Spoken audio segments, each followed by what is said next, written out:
आज का हमारा विषय है properties of nuclei part third. Properties of nuclei में पार्ट वन और पार्ट टू में हम नाभिक की कुछ प्रॉपर्टीज़ के बारे में डिस्कस कर चुके हैं, जिसमें न्यूक्लियर चार्ज पहली प्रॉपर्टी थी, दूसरी है nuclear mass, then nuclear radius, then nuclear density, उसके बाद angular momentum of the nucleus, जिसमें हमने स्पिन एंगुलर मोमेंटम और ऑर्बिटल एंगुलर मोमेंटम व total angular momentum of a nucleon इसके बारे में बात की थी, और फिर total angular momentum of the nucleus. इसके बाद न्यूक्लियर मैग्नेटिक डायपोल मोमेंट, और सेवेंथ प्रॉपर्टी जो है इलेक्ट्रिक क्वाड्रापोल मोमेंट, वैद्युत चतुर्ध्रुव आघूर्ण, इसके बारे में आज हम बात करेंगे। जैसा कि हम सभी जानते हैं कि नाभिक के जो शेप है, आकार है, उसको साधारणतया स्फेरिकल माना गया है, लेकिन वास्तविक रूप में ऐसा नहीं होता। सिर्फ कुछ एलिमेंट्स के नाभिकों का आकार ही, बहुत जो हल्के नाभिक होते हैं उनका आकार ही गोलीय होता है, स्फेरिकल होता है, अन्यथा वो स्फेरिकल न होकर उससे कुछ अलग होता है, साधारणतया इलिप्सॉइडल आकार का होता है। तो अगर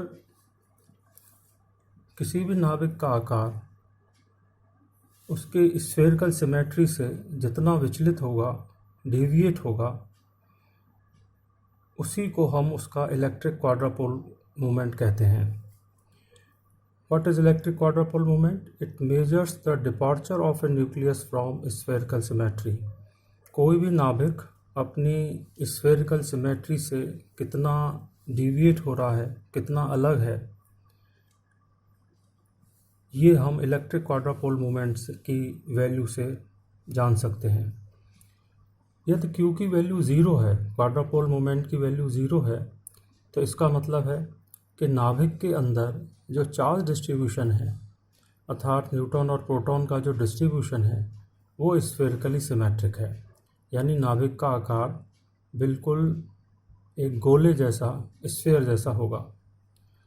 if Q is positive, that means charge distribution is drawn out in the direction off spin axis. यहाँ इस डायग्राम से हम देख सकते हैं कि अगर चार्ज डिस्ट्रीब्यूशन, नाभिक में जो न्यूक्लियॉन्स हैं उनका चार्ज डिस्ट्रीब्यूशन अगर स्फेरिकली सिमेट्रिक है, तो क्वाड्रापोल मूवमेंट की वैल्यू ज़ीरो होगी। और अगर चार्ज स्पिन डायरेक्शन, ये स्पिन डायरेक्शन है, इस दिशा में अगर बाहर निकलती है, इस तरह एलिप्सॉइड इस तरह बनता है, तो क्वाड्रापोल मूवमेंट की वैल्यू पॉजिटिव होगी। और इसके विपरीत अगर चार्ज स्पिन डायरेक्शन में फ्लैट हो जाता है, फ्लैटन, तो Q की वैल्यू नेगेटिव होगी। क्वाड्रापोल मूवमेंट का फॉर्मूला ड्राइव करने के लिए हम ये डायग्राम बनाते हैं। इस डायग्राम में हम देखते हैं कि हमने ये 3 डायमेंशनल कोऑर्डिनेट सिस्टम कंसीडर किया है। इसमें ये Z एक्सिस है, ये X एक्सिस, ये Y एक्सिस। ओरिजिन से स्मॉल r डिस्टेंस पर हम एक प्रोटॉन की कल्पना करते हैं। मान लीजिए ये A पॉइंट है जिसके कोऑर्डिनेट x, y, z हैं, और इस पर एक प्रोटॉन जिसका चार्ज E है वो रखा हुआ है, और इस A पॉइंट का O से डिस्टेंस स्मॉल r है। इस प्रोटॉन का पॉइंट P से डिस्टेंस सपोज r0 है। P वह पॉइंट है जिस पर हम क्वाड्रापोल मूवमेंट निकालना चाहते हैं। P वह पॉइंट है जिस पर हम चार्ज QE के कारण इलेक्ट्रिक पोटेंशियल क्या होगा ये डिटरमाइन करना चाहते हैं। इस P पॉइंट का डिस्टेंस ओरिजिन से कैपिटल R है। तो इस डायग्राम को अगर मैं कंसीडर करूं, तो इस आधार पर P पॉइंट पर चार्ज E के कारण अगर इलेक्ट्रिक पोटेंशियल को मैं 5P मानता हूँ, तो इसकी वैल्यू को मैं लिख सकता हूँ E/4πε0 multiplied by r0, because we know that potential due to a charge q will be equal to V is equal to kq upon r। तो उसी आधार पर हम लिख सकते हैं ये E/4πε0 multiplied by r0। इस ट्राइंगल से मैं r0 की वैल्यू इस तरह लिख सकता हूँ, r square plus small r square minus 2 capital R into small r cos theta raise to power half. इस पूरी एक्सप्रेशन को मैं अगर ऊपर ले जाऊँ तो ये हो जाएगा माइनस हाफ, और इसको अगर मैं एक्सपेंड करूँ और एक्सपेंड करने के बाद जो टर्म्स हैं उनको रीअरेंज करता हूँ तो इस तरह एक एक्सप्रेशन मिलती है मुझे।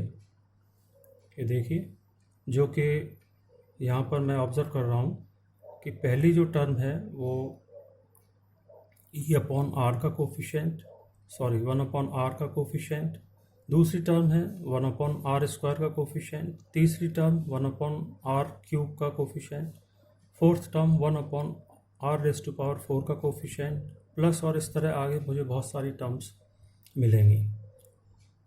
तो इसको एक्सपेंड करने के बाद और कुछ टर्म्स को रीअरेंज करने के बाद, रीअरेंज जो किया गया है वो इस तरह किया गया है कि मुझे 1/r का कोफिशिएंट मिले, 1/r स्क्वायर का मिले, 1/r क्यूब का मिले, और इस तरह आगे के कोफिशिएंट मिले हैं।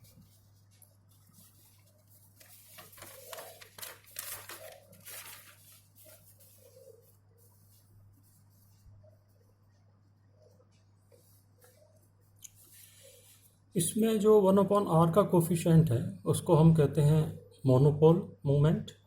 1/r स्क्वायर का जो कोफिशिएंट है that is known as z component of dipole moment. The coefficient of 1/r cube r square is known as z component of quadrupole moment and then z component of octopole moment respectively, exhibited at point P जिसके coordinate हैं 0 0 r, x की value 0, y की value 0 and z की value r because this point is situated on the z axis।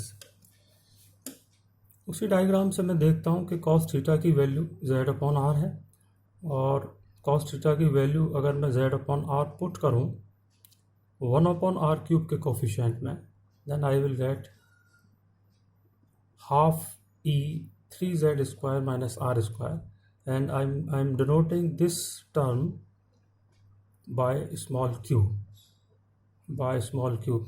because this small q is known as quadrupole moment due to charge e।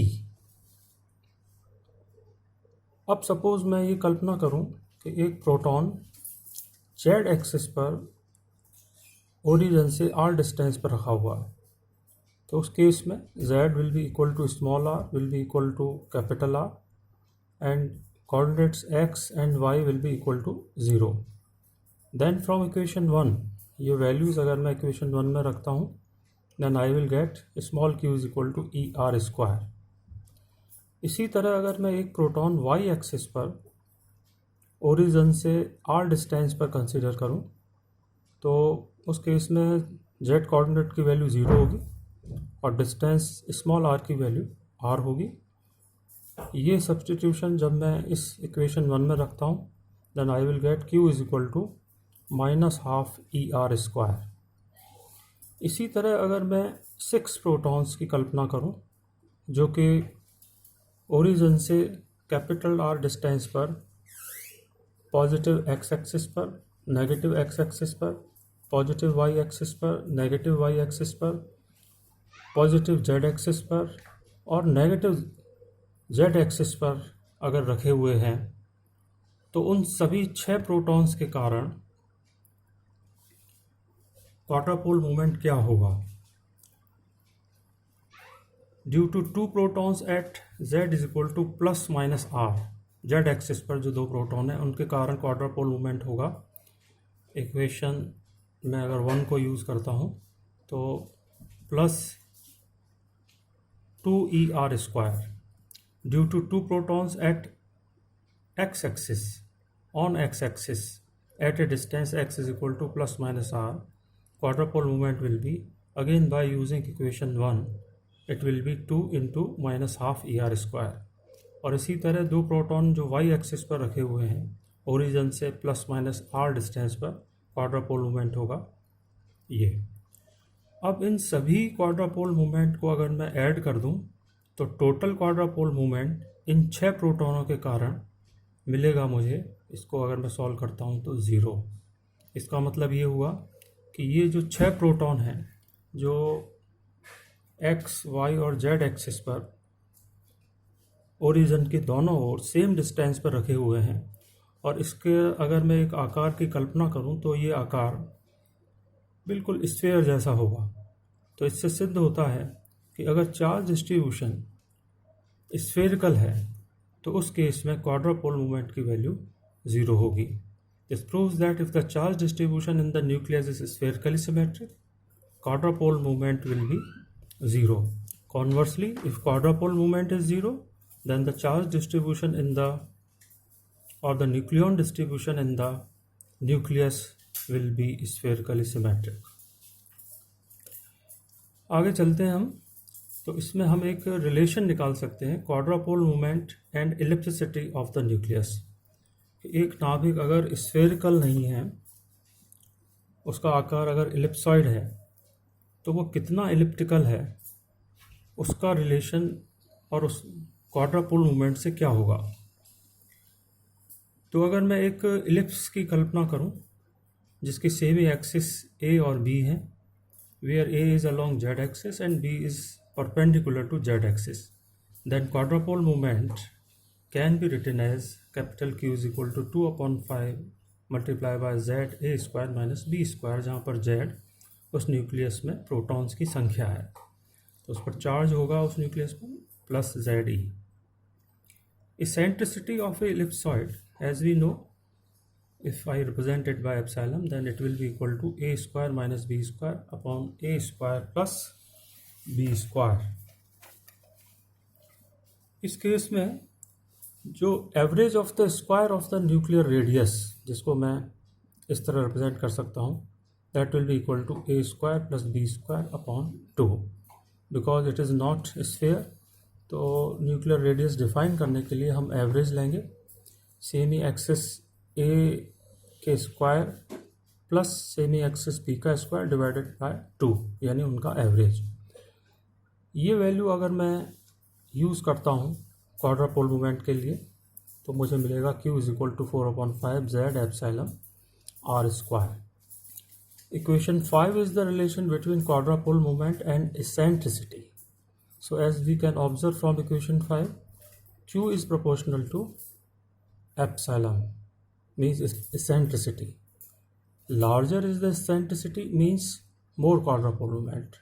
Eccentricity जितनी ज़्यादा होगी, ellipse जितना चपटा होगा, जितना वो स्फेरिकल डिस्ट्रीब्यूशन से उसका डेविएशन जितना ज़्यादा होगा, क्वाड्रापोल मूवमेंट की वैल्यू उतनी ही ज़्यादा होगी।